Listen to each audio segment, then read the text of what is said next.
It's now time for this month's broadcast of Learning Now TV.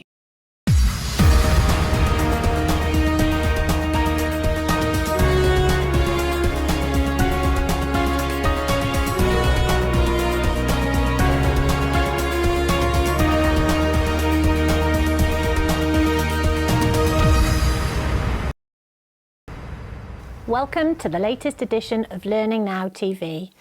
We, as ever, have a packed show. Nigel, who's on this month? This month, Donald Clark talking about variants of AI and computing.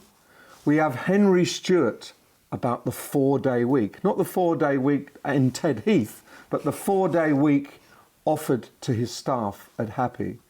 And we'll welcome return of Helen Blunden with a great interview for us. Enjoy the show.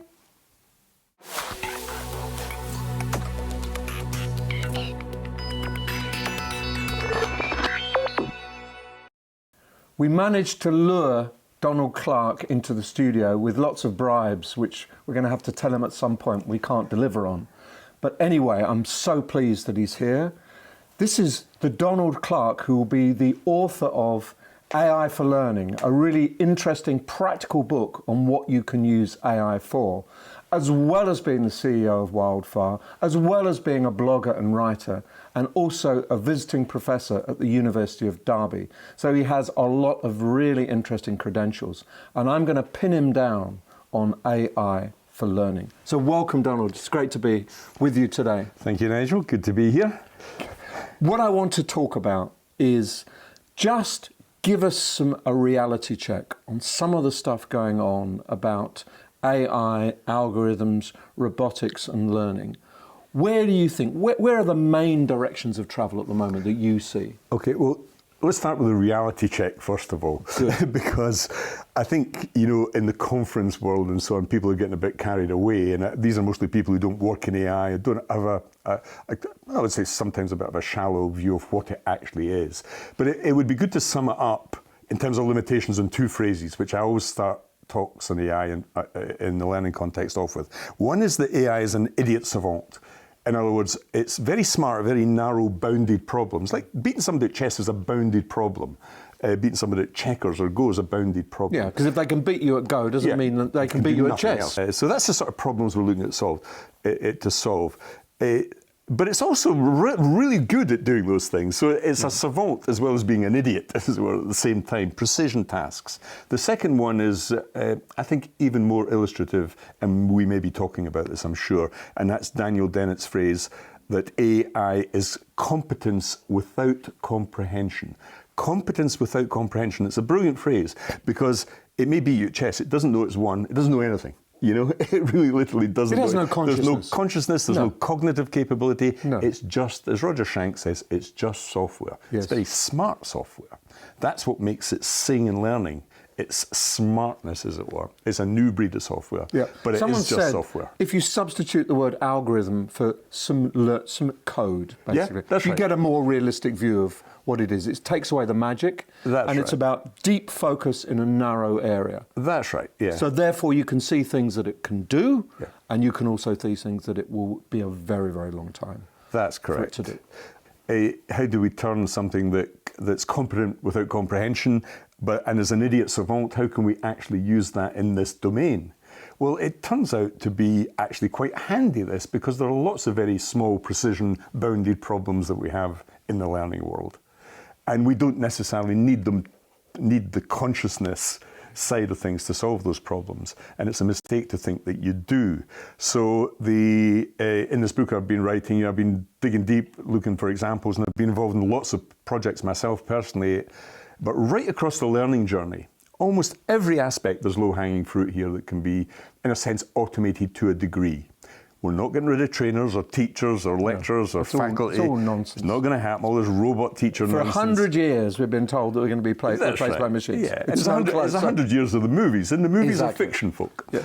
So let's get back to the nitty-gritty. Across the learning journey, you have learning engagement, and we now see there's a stack of interesting projects using chatbots in universities and other contexts where you arrive, you're a bit lost, where's the library, I'm lonely, I need friends, and these chatbots introduce you, almost traditionally called onboarding, but they do much more than that. Some of them are getting you involved in learning engagement, really getting you, nudging you along through a subject, the sort of thing that when I went to college, university, I'm sure you were the same, you got none of that really, you were literally thrown in it. You were on your own. Yeah, that's right, you were on your own. Then through learner engagement, really, I think that, that's become really interesting. The sort of learner support stuff, where if you're doing a project or an assignment or an essay, you need to know what the date is it's going to be in, what programming language, what library I'm meant to use. Try sending an email off to a member of faculty and just wait. You would die of boredom waiting on a reply. You're absolutely right. Automate that stuff. They don't want to do it anyway, so why not automate the low-hanging fruit? And assessment? And assessment. And before we get to assessment, I think another important one in between those two is content creation, which I've been heavily involved in. So that's using AI to take a video, a document, or PowerPoint, and actually turn it into online learning that fits good cognitive science, things like retrieval practice and so on, the things that we know work. Yep. Some of that's still not being used, I think, in any form of online learning, but because can be now. A lot of the human process is going searching for stuff that a bit of AI can find far quicker, and can do the rudimentary processing far quicker. You can finesse it as a human being. Exactly. But the grunt work, if you like, can easily be given to a machine to do. That's right. So, we were talking about Learning Technologies Awards. We won a big award, for a project with TUI. I mean, it's a massive amount of content, training all those young kids and travel agents and so on. The geography of the world, curiously, because they don't get it at school. If you're going to sell cruises to people our age, you've got to know a little bit about you want to know the locations in the Mediterranean and the Caribbean or whatever. And it was hugely successful, a massive correlation with increases in sales and so on. So, and that was all created at an immense pace at about 10% of the cost using AI. Yes. You mentioned assessment. I think that's another really important one. It's now creeping definitely into sort of candidate assessment through recruitment and HR. That's already here. That's massive. It is, yeah. Yes. And people, I constantly get told, but it's biased. No, all humans are biased. If you've ever run a company or been in a big organisation like you will know that almost every act of recruitment is subject to human bias, and sometimes a hideous sort of way. So at least we have a chance of escaping. So you've got a chance of escaping it. And also, if you're getting, as some big companies do, 40, 50,000 applications for a handful of jobs, you tell me how you can do that manually. It's almost impossible. And by increasing the data set on candidate selection, you will, by definition, get a better match between the candidates and the jobs.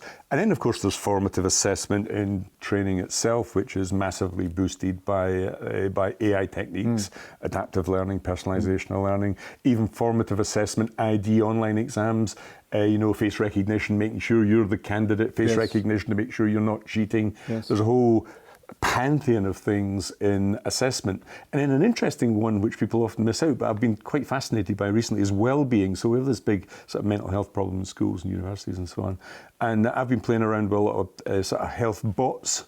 And a really good one is Wobot, a sort of CBT therapy bot, and I did that for 20 odd days. Really try it. It's really fascinating. Did it cheer you up? It did. God, everyone should try it. Everybody should try it. It cheers me up. It would cheer anybody up. But the interesting thing about Wobot, I think, was what is its virtue? And its virtue is that it's anonymous. So if we can just mention Superminds by Thomas Malone, it's a book that I found absolutely fascinating, and you've talked about it a lot. What Thomas Malone is saying, it's actually the partnership between people and computers that create these incredibly interesting entities. And he even calls big companies superminds because it's a combination of software, response, AI, human beings, and all of that becomes almost like an entity in itself. So it's the partnership that Malone is celebrating, and he's not saying one is going to dominate the other or take over from the other. Each has its place, and as we move into more and more complex organizations, more and more complex learning, then the AI component will find its level. He's almost undescribably optimistic going through it. He sees this as a really exciting next stage in human evolution, the partnership between man and machine, not fights, redundancy, AI taking over. That's basically the philosophy, isn't it? Yeah, and I agree with that. And there's an interesting, technology is a funny thing. It doesn't have an ology. There's no science of technology. It's like stuck between science and engineering, really. But there are a number of really brilliant authors who are teasing out the ology of technology now. And it started with two guys called Clark and Chambers who wrote this brilliant paper in 1997 called The Extended Mind. So they've just looked at, actually cognitively, when you're using an example of learning technology of pencil, you've got a pen in your hand. Actually, it's not a separate object. It's almost part of your consciousness. Yes. And it is a technology. Yeah, and it's not that much different from your hand, as it were. It's an extension. So they talk about the extended mind going into these near-term technologies. They're almost invisible to you when you use them. And then that's been expanded through Margaret Bowden and a whole number of authors into the extended cognition, extended mind, which ends up with Malone. And then another interesting thinker in the middle of that is Daniel Dennett, who comes along with his... From Bach to Bacteria. It's a lovely name for a book. Even the name is wonderful and compelling. That's right. In the same way that Malone integrated, let's say, large networks, because an organisation is a network, the internet's a network, he integrates networks into the network that is the brain, calling them superminds. And the premise is quite simple and true, that obviously you've got greater sort of horsepower and that will solve problems much quicker. Dennett does something different, but almost exactly the same. He really integrates the mind with technology because he thinks there are massive parallels in the evolutionary process. So he thinks the brain is a sort of Bayesian engine. It's a sort of AI engine that predicts, and perception as such. And there's loads of evidence in cognitive psychology that this is true. He takes it right down to the level of dreams. In other words, when you're sleeping, this sort of predictive engine is always sparking off and searching for predictions, which is what dreams are. But more importantly, he is the guy who really hammers home this message that AI is competence without comprehension, because he thinks that consciousness itself is an epiphenomenon, not terribly important in cognition, and he has a point on that one. But so we have these really powerful thinkers. I mean, these are smart people at the highest level of academia who are coming forth with good underlying theory about the ology or technology, the ology of technology. And I think it's about time our profession, in a sense, had that layer. I think we're almost anti-intellectual at times, if you go along to conferences, DevLearn had Sophie, the crap chatbot, and a piece of plastic as a keynote speaker, and you go, what are you doing? This is a serious business. AI is a profound thing that may change the very nature of our species. It may even be an existential threat, and you're presenting us with a piece of plastic on a stage. The invisibility of AI is its greatest virtue. Yes. Technology works at its best when it's invisible. It's also its greatest danger, of course, as well, because the invisible hand could do all sorts of malevolent things.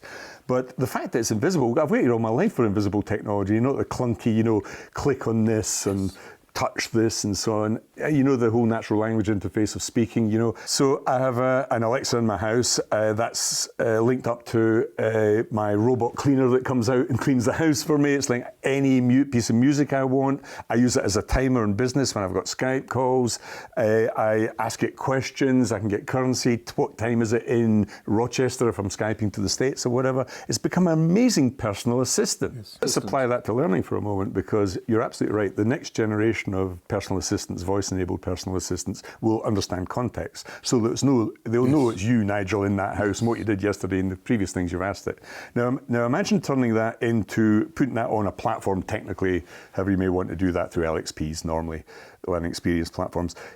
And it actually knows when you have a problem at work, those touch points, like I want a deep dive in it. So what is blockchain? I have no idea what blockchain is. Or I've got this problem in HR. God, I really need to gen up on that, or whatever.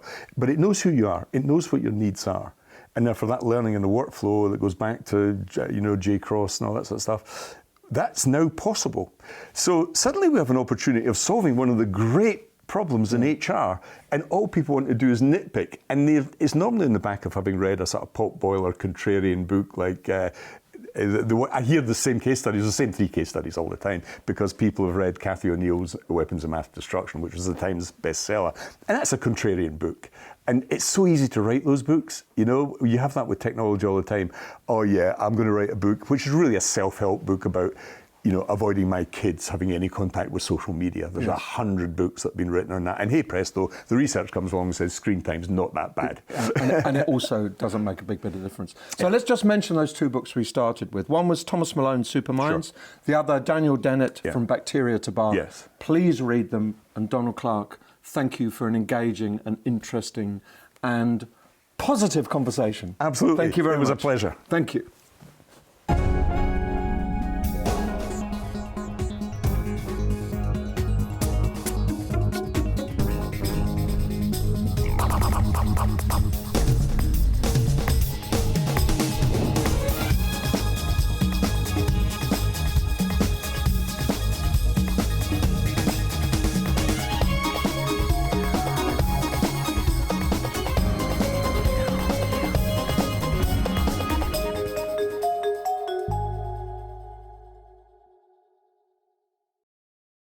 Microsoft are launching some really exciting conferences around the world, and Helen Blunden is at Ignite in Orlando, and she gives us a taste of what it was like. Well done, Helen. Hi everyone, yes that is right. I have just wrapped up 5 days here in Orlando visiting Microsoft Ignite. Now you might be asking, what is Microsoft Ignite? Well, I'm glad you asked. It's a 5-day technology conference that is usually held here in Orlando for tech developers. And in fact, anyone who's really interested in business applications, anyone who's interested in future of work, modern workplace applications, this is the conference to get to. Now, I was privileged to be one of 10 roaming reporters who were selected from all around the world to cover the event. The event itself was live streamed, and you can catch all the sessions on YouTube if you wanted to have a look at these. And what my role was to basically interview various people and understand what the event held for attendees and for those watching the live stream. Now you might be asking, tech development, Helen, there's no need for learning and development to be there. Well, I beg to differ. The thing is, everything I saw at the technology conference had a direct bearing on how learning and development can help their organisation. You've got to understand that a lot of organisations are going through change. We are at a crux of technology where AI is now serving us what we need, when we need it, how we need it. So all of a sudden, the roles within organisations and the functions are slowly changing. Now, Microsoft Ignite allows the person attending or the person watching the live stream or the recorded YouTube videos to really understand what is coming down the line, and in fact what is already within some organisations. And in order for us to really understand what our people are going to be seeing or how they're going to be working with these tools, we need to understand these tools ourselves. So one of the aspects that I really enjoyed about Microsoft Ignite was it was unlike a typical conference I usually go to, where you sit in the audience and you just listen, watch, maybe take a snap of a PowerPoint slide. This was completely immersive. This was an immersive learning experience. What Microsoft had done had they completely swapped out the conference experience and made it into a very interactive, highly engaging, highly immersive experience. In fact, I kept thinking to myself, man, this is the Epcot of Microsoft.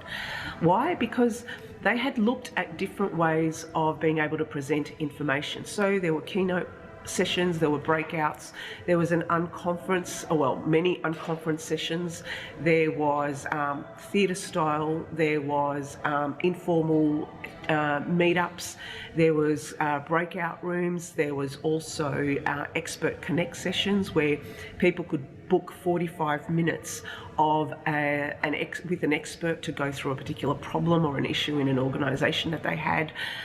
There were hands-on immersion labs, there was demo labs. You could get your hands dirty, you could play with things, you can break things. So this entire experience, this conference experience, was unlike anything I have ever ever seen before. And it really hit home to me that the whole experience around Microsoft Ignite was all about people getting to play with the tools, understand the context, learn how it applies to them, and then take that back to their organisations and see how it's relevant for them. Now, a lot of the people attending were IT people.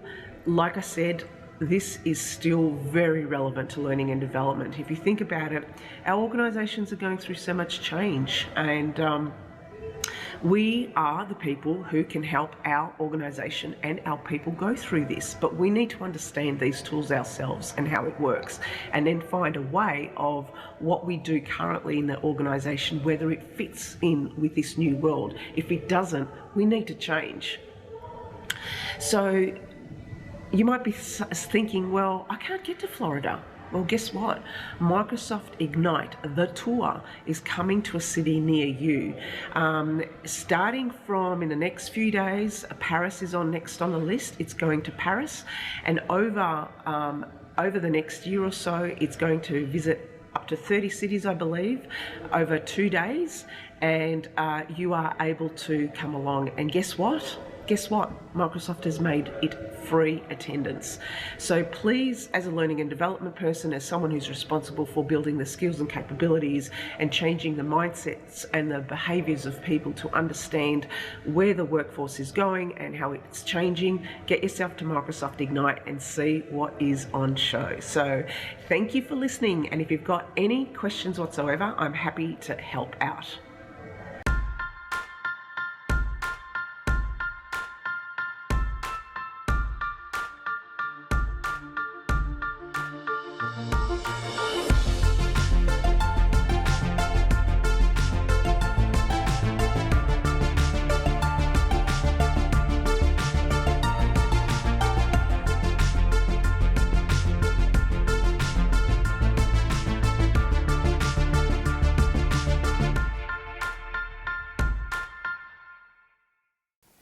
Robin Hoyle always tells it like it is.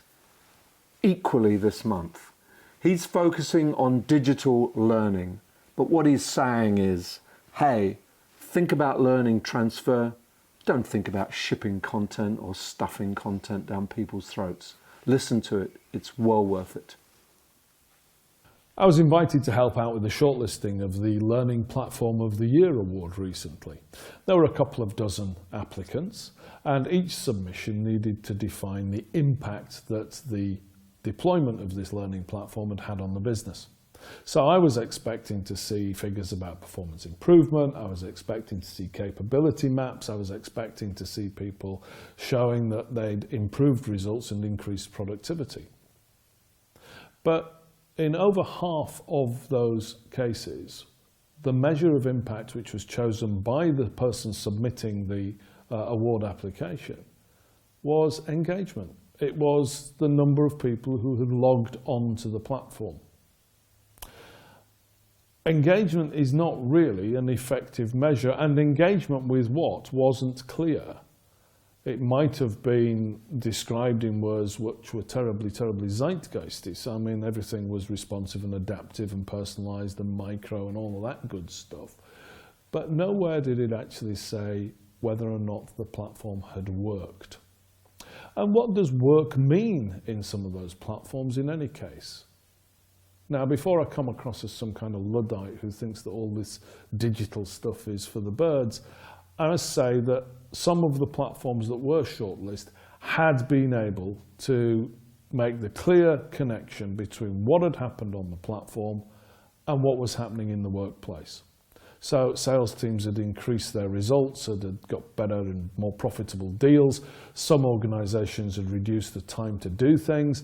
Others, in a couple of cases, had improved the exam results for more people than they could have done. They spoke to the business about the impact in business language, in the language which the business was already using, applying the metrics which the business was already concerned about. So it can be done well. But if we're talking just about engagement, then we're falling into the trap that learning and development have fallen into in the past. In the past, when everything was delivered in classrooms, we talked about the numbers of bums on the numbers of seats around the world. When digital platforms only talk about engagement, we're just talking about the numbers of bums on slightly cheaper seats without the free biscuits. As somebody said at a conference I was at recently, if you're only measuring the bums on the seats of the learners, then you're actually measuring the wrong end of the learner. And that seems to me to be about right. Historically, we've fallen into that within the learning tech industry. E-learning originally was LMS driven, and LMSs were really good on compliance and counting course completion, so that's the metrics that we took. The key metric that we used in those days for return on investment was whether or not we'd reduced the cost of training. And so we converted a number of ineffectual PowerPoint driven lectures into ineffectual e-learning modules, which now had added cartoons. Whoopie-doo, well done us. If you don't design for having an impact, if you don't think about what it is that people are going to need to do differently, the things that they're going to need to do which are different, then it's very, very difficult to design any kind of intervention, whether it's on a funky platform or it's a more traditional workshop, which is going to deliver any kind of benefit to the organisation at all. So it's really important that we design for how things will be in the future once people have used those platforms, and we make sure that that's front of mind whenever we build or commission or deploy an existing platform. Because what I do know is that if you don't design to change behaviour and to measure that behaviour change, then it's not just a bit difficult to measure what's happened. It's downright impossible. What do you think makes a great learning organisation? The Learning and Performance Institute is conducting a survey from now until Christmas, and we'd love to hear your views. It's an open, one-question survey, so you can be as detailed as you like. Just tell us in your own words. What traits, capabilities, technologies or cultures make a workplace a great environment to learn? Everyone who contributes will be sent a study on the findings, and you can also enter a prize draw for 2 tickets to the Learning Awards in February 2020, held in London. Whatever your role in L&D, we'd love to hear your opinion. Just pop this link into your browser and tell us your thoughts. Now on Learning Now television, I'm delighted to welcome a very colourful guest, Chief Happiness Officer at Happy, Henry Stewart. Henry, thank you for joining us. Thank you for inviting me. Thank you for wearing such a jaunty shirt and bringing the rays of happiness into the studio. Now tell us a little bit about what Happy does, just to anchor that and help people understand. Yeah, we're a training and consultancy business that helps organisations create happy, productive workplaces. And how do you do that? Oh, for a whole range of things. We still have an IT training division which helps people be more productive in good old MS Office and things like that, Excel. And we help generally on the happy side, we work with managers. The more senior, the better. Because what normally gets in the way of people being happy is the manager. What people don't like is managers who micromanage, tell you what to do, blame cultures. What they do like is being able to do something they're good at, having a manager who coaches rather than tells, having the trust and freedom to make their own decisions and to be valued to and listened to. Set all that up and you can create a happy workplace. Easy as that. It's very easy. Now, you've been in the industry a long time. 32 years. 32 years. You don't look a day over. Now, how has your business evolved into this kind of happiness focus?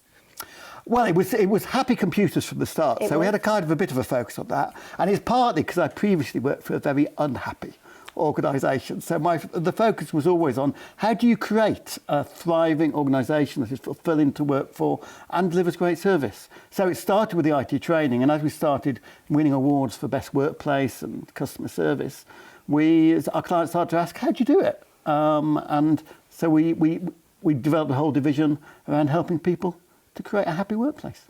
And arguably you are your own best advert in terms of walking that walk and trying to make your own workplace happy. Yes, happy. Indeed. Now, one of the things that you've done recently is trialled a 4-day working week. Yeah. So we always read a lot in the press around, productivity gaps and, people wanting more flexibility. Our research at Fosway shows that people want that level of flexibility to work when they want to work, etc. So what was the driver behind that? And tell us a bit about how it went. Well, it's interesting because we all feel very busy and productive, very busy and hectic, but not necessarily that productive. Can be a busy fool. A busy fool you can be. I mean, how many people watching this have spent, say, the morning dealing with a bunch of not very important email and going to fairly few fruitless meetings, and what have you got done? So there's a guy called Andrew Barnes from a company called Perpetual Mutual in New Zealand who's got a great TED video.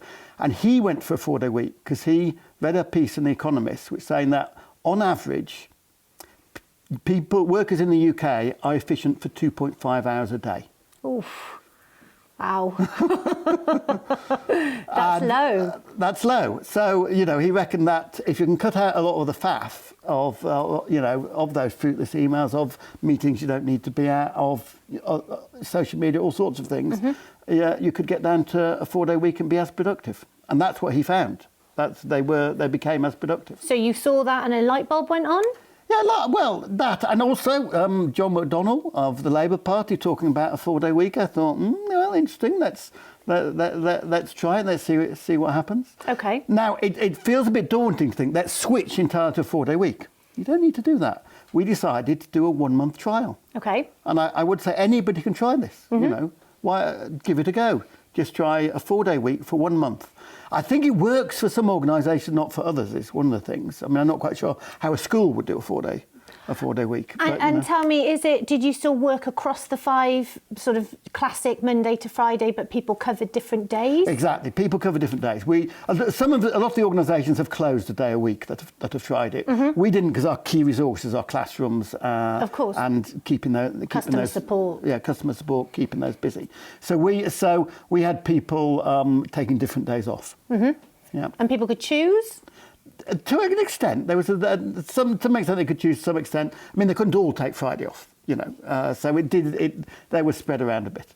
And now, was it the case that people thought, oh God, how am I going to squeeze 5 days worth of work into 4? Or did you kind of put some guidance in place? How did you go about actually making it happen? Well, yeah, that's interesting because I thought, you tell everyone you can work a 4-day week, and everyone go, yeah! But actually, there was a lot of nervousness. Some people felt this would be very, very stressful. So it isn't an easy thing. You read all these articles about people have done it, and it seems like it's completely simple. Well, actually, when you do it, it's a bit more complex. Over half the people said they got as much done in 4 days as they had previously done in 5. So over half our people found ways to be more productive. Yeah. And we called it Productivity August. Okay. So it was absolutely about how can you be more productive and get as much done. And did you have any other kind of measures in place to check that, I guess, maybe if you can't track that productivity went up, at least it didn't go down? Well, it's interesting because how do you track it? I mean, Microsoft Japan has just done it, 2,300 people, and there they became 40% more productive. Wow. But with coders, I think you can track productivity. Yes.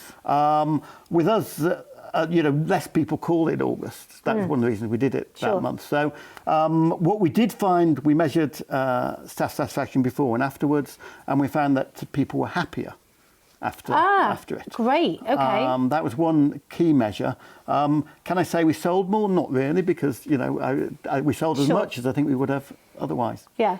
And on reflection now, it's a few months afterwards. Yeah. How do you feel about that as a way of going forwards and maybe looking into 2020 and saying, well, we'll offer this and change fundamentally how we work? Yeah, so we had a staff meeting to discuss it, and we decided we'd take a little step further and do 2 months next year. Okay. So we're going to do something like February and August. Because there were some people did feel a bit stressed by it. So we've got to find ways to work around that and help people. Because I do think that people are happy are productive for longer than 2.5 hours a day. You'd like to think so. I'd like to think so. And our trainers, they're 70% of the time in the training room. So they're, I would say, being very productive. Certainly being utilised, if not. They're certainly being utilised. So for those people who have felt a bit stressed, got to find a way to help them and support them, and let's see if we can do it how it will work 2 months. And it's so important. I mean, I work 4 days a week. Yeah. I like to think that it doesn't impact, obviously I would say this, but I like to think it doesn't impact, you know, my productivity. I just find ways to make things fit in. Nobody kind of minds if I can't do calls on a certain day. I just nominate other days. So, you know, we at Fosway work very flexibly as well. Yeah. But what would your advice be to somebody else, another organisation maybe thinking about tackling this? Well, I'd there's an interesting company called IHH Denmark, which IHH tried Denmark. it, and they had 3 things they did. One, they used the Pomodoro method. Do you know that one? It's basically based on an old tomato timer, and the idea is you set it for 30 minutes, and you make clear you're not to be disturbed, and you focus for that 30 minutes on getting it done and then take a break at the end. Okay. And they found that was really effective because, of course, one of the things that happens in open plan office is you just get interrupted all the time. One of the things they did was they cut their meetings. 30-minute meetings, they made 20 minutes. Yeah. 1 hour, they made 45 minutes. And we've done that with the council. We did it, cut their hours from an hour to 45. And, of course, the benefit is you get to do your actions in the 15 minutes before the next meeting. Yeah, brilliant. You know, and so you're not working all evening. And the other thing they did was they classified their work according to A, B or C. A is a specialist thing that only 1 or 2 people can do.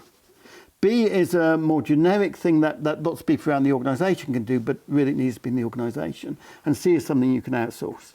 So you might, you know, say data entry or something. You could actually just get somebody in to do. So they then made sure the people in their 4 days were doing the productive A and B things, and they were outsourcing the other stuff. So again, it was making it more fulfilling work. It will be interesting to see how the rise of AI starts to impact some of these things as well. So things maybe you would outsource admin tasks at the moment, maybe we can automate in the future. Yeah, absolutely.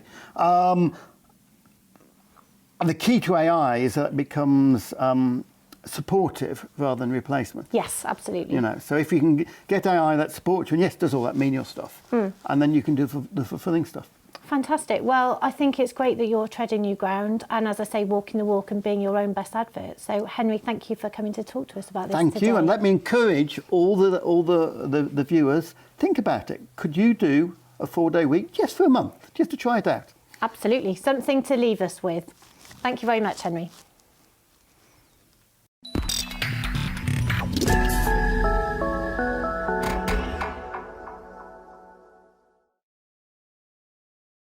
In the L&D world, we all know our biggest challenge is knowledge fade and demonstrating ROI from our training interventions. At Elephants Don't Forget, we use artificial intelligence to guarantee that what you train your employees, they learn and retain. If you are looking to transform the impact your training content has in your business, improve the ROI, and perhaps help employees learn and retain even the dull regulatory material, drop me a line at nelly@elephantsdon'tforget.com. Brent Schenker usually comes to us from very exotic locations where he happens to have snagged a very nice conference. This time, though, he's doing some interviews, and this interview is with the very interesting and extremely important Patty Shank. Hi, everybody. This month, I'm chatting with Patty Shank and talking with her about 3 fairly simple and what you might think of as obvious tactics for getting better at the work we do in instructional design. But maybe what you don't know is that there is a lot of research, and some of that research can be boring and tough to digest.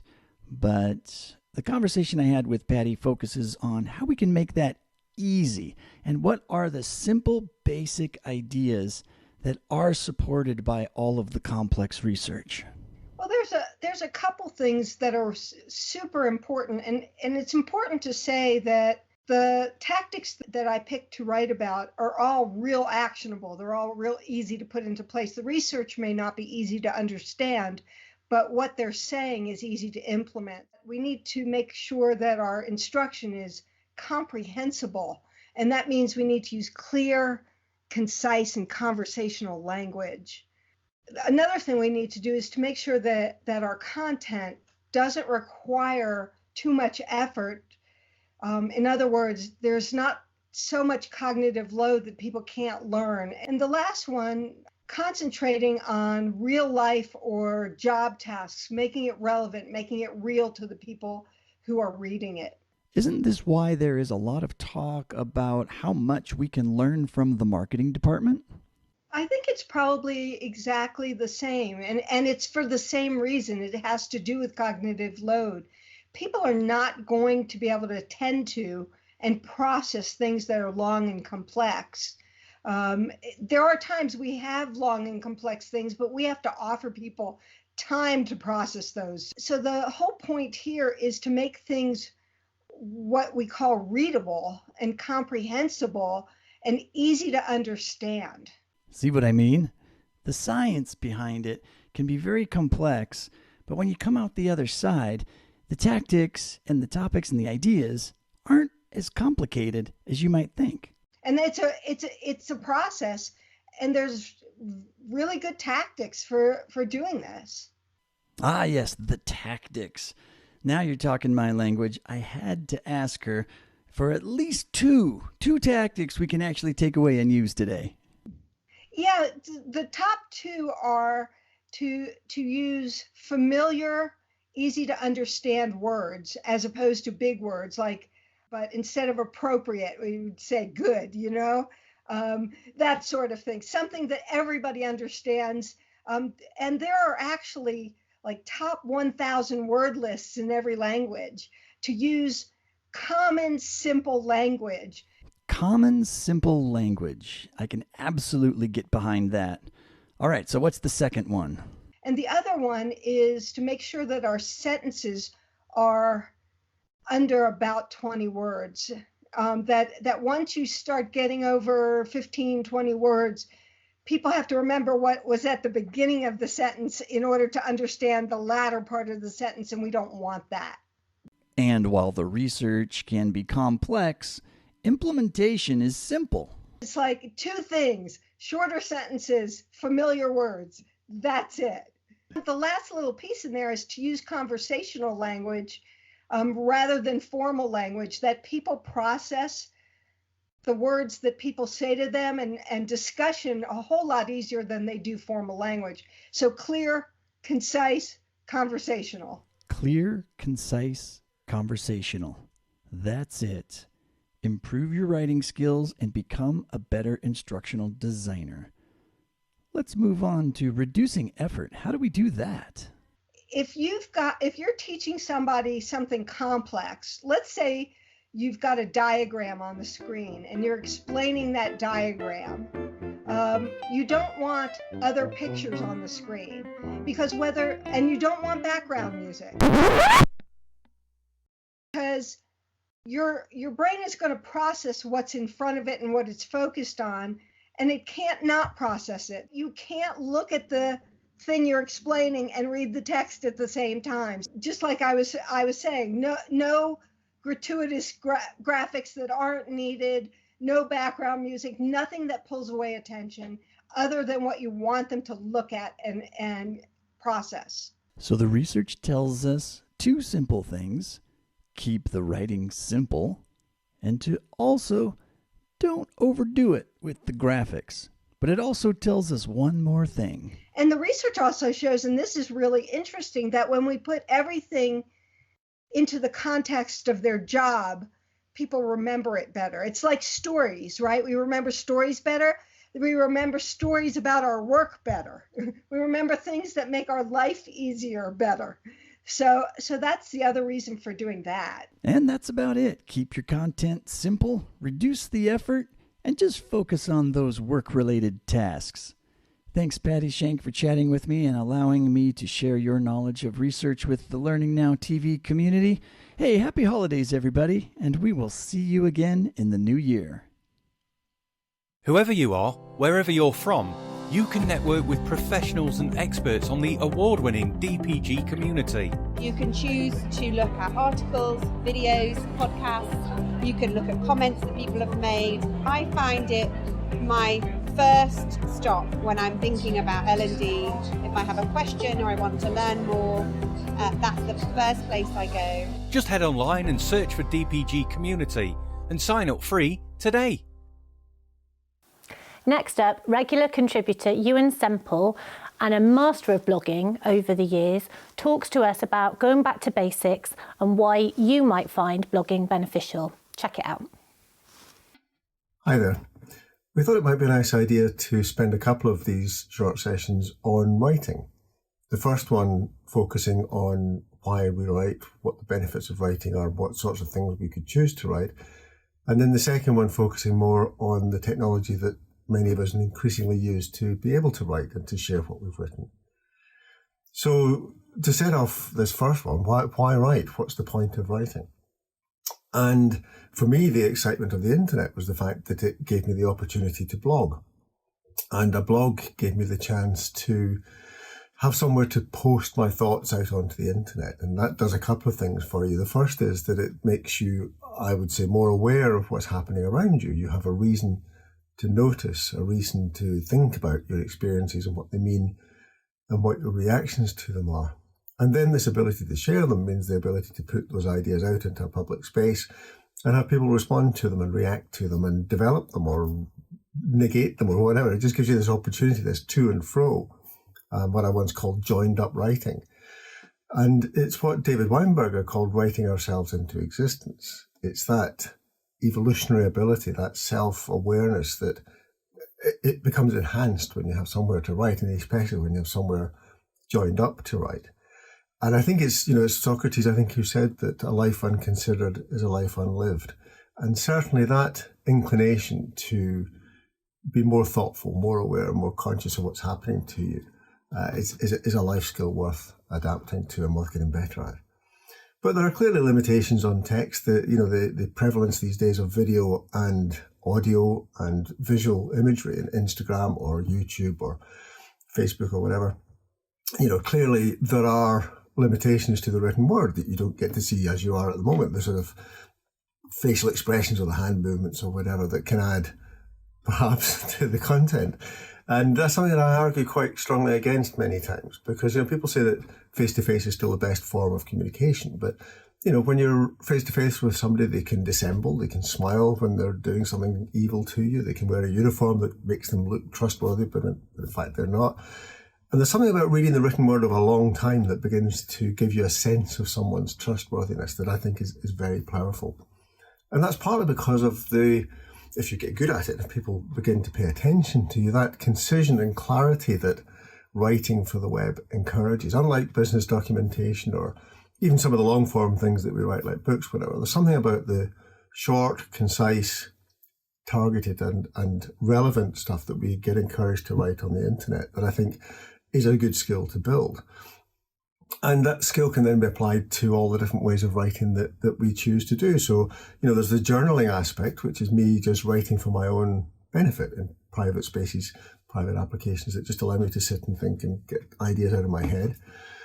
We've mentioned blogging, where it's an ability to share your content into the internet, and that could be true in Facebook and LinkedIn as well. And then even writing lengthier things like articles or books, I think there's a benefit to the concision you learn by writing well for the web. I mean, people have commended my own book for its concision and the ability to get ideas across clearly and quickly. I think is a benefit to everybody. But you can also use it for creative writing. Like I heard recently of a lady in her 70s who has written poetry all of her life, daily poems every day, and she's begun to share those on a blog, and it's taken off. She has hundreds of thousands of people, including me, subscribing to her blog and reading her poems every day. So I think that whole writerliness about the internet is something that can be very attractive and very exciting for people to get involved in. But clearly there are challenges. And most of us have been brought up to be very critical of our writing. The whole thing about school, having to write to a certain style, or business, having to write to a certain format. We become very congested. We find it hard just to get our ideas out. So the whole practice of something called free writing can be very helpful, where you just set a timer, 5 minutes, 10 minutes, quarter of an hour, and you just start writing as fast as you can so that you overcome your inner critic, you overcome your brain's attempts to try and analyze and find fault, and just start to let the ideas flow. And out of that, begin to grow ideas that you can use to solve problems, you could use to write a blog post or whatever. So I think you get better at the benefits of writing, you get better at overcoming the challenges of writing. And I love conveying to people this opportunity that the internet has given us to share our writing. So hopefully as a result of today, you feel inclined to have a bit more of a go. And as I say, next time we will talk a little bit about the technologies you could use to help you do so. Imagine a workplace where people are energised and motivated by being in control of the work they do. Imagine they have the freedom, within guidelines, to work at their best. Imagine they have managers who coach and support them rather than tell them what to do. Isn't that the sort of place you'd like to work? Can you imagine how much more productive it would be? You can discover how to do that in my book, The Happy Manifesto. Download it from here, or chat to me at any time about how to create a place like that. Whilst I was in Auckland recently, I had a really interesting conversation with Neil Mackison-Smith, who is the head of learning enablement at New Zealand Telecom, or former New Zealand Telecom, Spark. And it was such a great conversation. I asked Neil if we could talk over Skype and have that interview recorded for Learning Now television. So welcome, Neil. Thank you very much indeed for having a rerun of our conversation that we had in Auckland. First question, Head of Learning Enablement. That's a very interesting job title. What does it actually mean? So learning enablement is a deliberate change to what we had before. We used to have a learning and development team. Before that, we used to have a training team. And before that, who even knows what it was? But I think we need to change the way that we serve our people to be more effective and to help them be more effective. We're not about training. We're not about spoon feeding people. Our role is to enable people to learn in their roles as part of their normal day-to-day, hence the change in title and the team. That would seem to imply that you're trying to integrate work and learning. Is that correct? I think so, yeah. I think we say it's not typical. I think the difference for us is that we've tried some things and they work, whereas I've tried these things before in other organisations and they haven't stuck. 70-20-10 as a principle has been around for a really long period of time. And it doesn't always work because I think people don't always have the right environment for it to stick. And what we've done has been really deliberate to say, the 70% is big for a reason. Learning through doing, learning in the workplace, learning in your flow. The reason the number is big is because it needs more focus. So we're chucking most of our time and efforts on that 70%. How do we help people to learn in their jobs without leaving their jobs behind, without stepping away, so they can still do the things and learn as they go in a safe and comfortable way? Neil, give me an example of that. How does this actually happen in practice at Spark? I think the biggest difference is it's down to you as the learner. It's down to your level of drive and your proactivity. Like, do you want to grow your career? Do you want to push yourself ahead? Do you want to get better at what you do? Do you want to earn more money? Like, there's lots of different motivators that people have, and what we're trying to do is play to all of them. In the past, I think training teams or learning teams have been very quick to spoon feed and to give people the solutions rather than helping people truly by engaging their curiosity muscles. Get people to think for themselves, get people to ask the question why, get people to go and network, to try and find someone who does have an answer, rather than relying on a training team to just hand it over. So talk about your learning team. What is their exact role now? Yeah, so you're right. We had a very conventional learning team. We had a team of instructional designers who built e-learning modules and built courses. We had a team of trainers who would stand up and deliver training. And it's not to say that there's anything wrong with that. Those things were working reasonably well. We had e-learning that did what it needed to do. But I guess it's about time and it's about effectiveness and knowing that the new people coming on board that we have from universities these days have a different expectation of the environment that they need to be working within. We need to move with the times. And relying on a model that has been around for 200 years, since the Industrial Revolution, for the way that we upskill people, I think is, it's time to move on and do something different. So what we have now, we have our team split into two different bits. We have learning partners, and we're on an agile structure, so they operate as a chapter. They're embedded within the business. Their role is to coach, to guide, to challenge the lead team about how do you get the best from your people, to recommend where there might be interventions, but crucially to get those led by the leaders of that organization, not by us as a training team. And then the second part of my team is a squad. They work in Scrum, so they do agile sprints, and theirs is on building cool technology enablement platforms that help us to connect our people using cutting edge technology. And we had to build a lot of stuff ourselves because the market for learning technology is some way behind where we needed it to be for this initiative to work. So tell us, what do you think your greatest achievement up until this date has been? The biggest achievement is putting into place a strategy that has been around for a very long time and actually making it work, making it stick. Not universally, like we've got to be honest, there's still some work to do in parts of our business. But what we have done is make the words learning organization normal. We have people understanding what learning organizations are and what they do and what they mean. We've got people changing their language to growth mindset rather than having a fixed mindset. We've got people leaning in and being curious. We've got people spontaneously connecting with each other. We've got people spontaneously sharing their knowledge freely with those around them because they want to help people grow, because they want to help further the knowledge and capability of our business. And if you go back a couple of years, we had people who would hold on to their knowledge. Knowledge was power for them. It was their ticket to remain in an organization. I know this, no one else does. It makes me more employable. And what we've argued and what we've proved and what we've shown is the more you share, the more employable you are, the more valuable you are, the more that you help other people, the more that you contribute towards the whole enterprise. So we're really pushing for this democratization of learning. We're pushing to get knowledge out there so that everybody can access all of it. Neil, you're a technology company, so I can't believe that technology doesn't have an important role in all of this. Tell us about the role of technology then. Yeah, good question. I think I'm not a big believer in technology for the sake of technology. Although I work for a digital services firm, I do like tech. But you've got to be smart in how you deploy it. It has to augment the employee's day-to-day life. It needs to be a place that they want to hang out in. It's got to be a place that they enjoy using, not a chore, not a system that's click-heavy, that it takes an age to find stuff. So our ethos has been make it as simple as Google, make it really easy for people to be able to find what they need.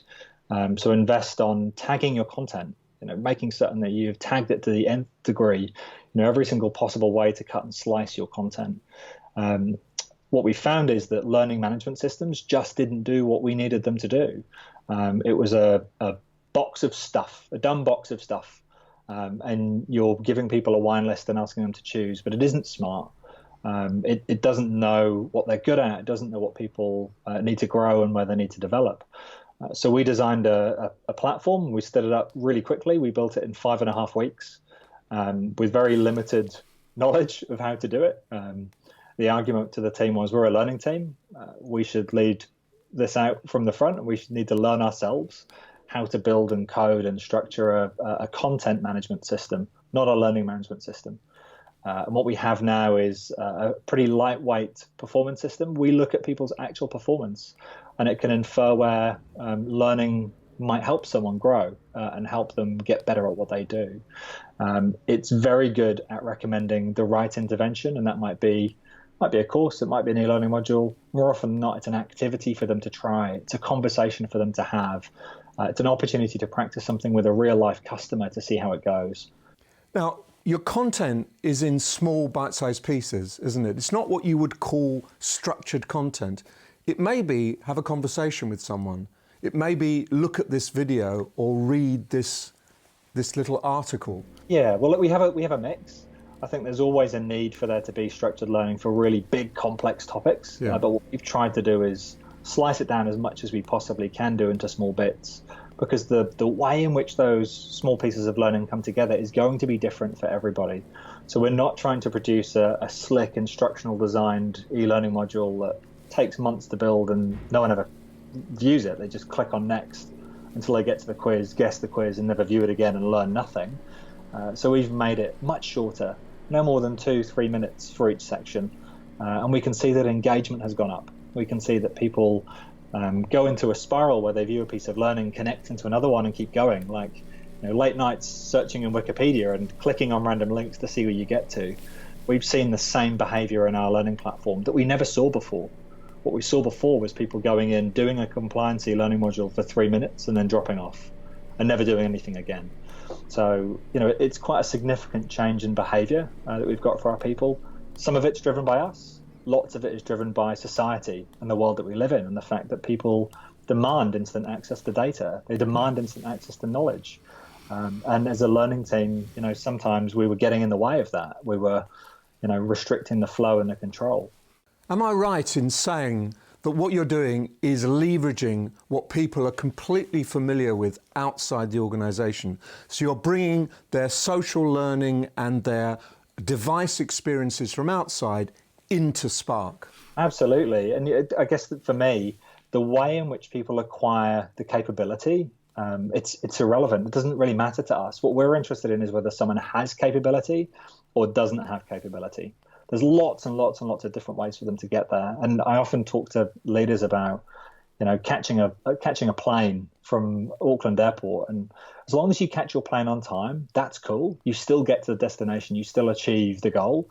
And the way that you get there, there's any number of roads you can take. You can catch an Uber or a taxi, or you could walk if you feel up to it. And each of those choices has a consequence, some of them better than others. It may mean that you miss out on networking opportunities. It may mean that you have an increased learning or you get stuck in a traffic jam. Lots of different things. So what we're doing is treating people as adults. We're saying you have a choice about how you get there. Use us. Don't use us. Use what's in the market. Don't use what's in the market. Talk to people around you. Don't. It's entirely up to you. Neil Maxon-Smith, I really appreciate you coming on to Learning Now Television.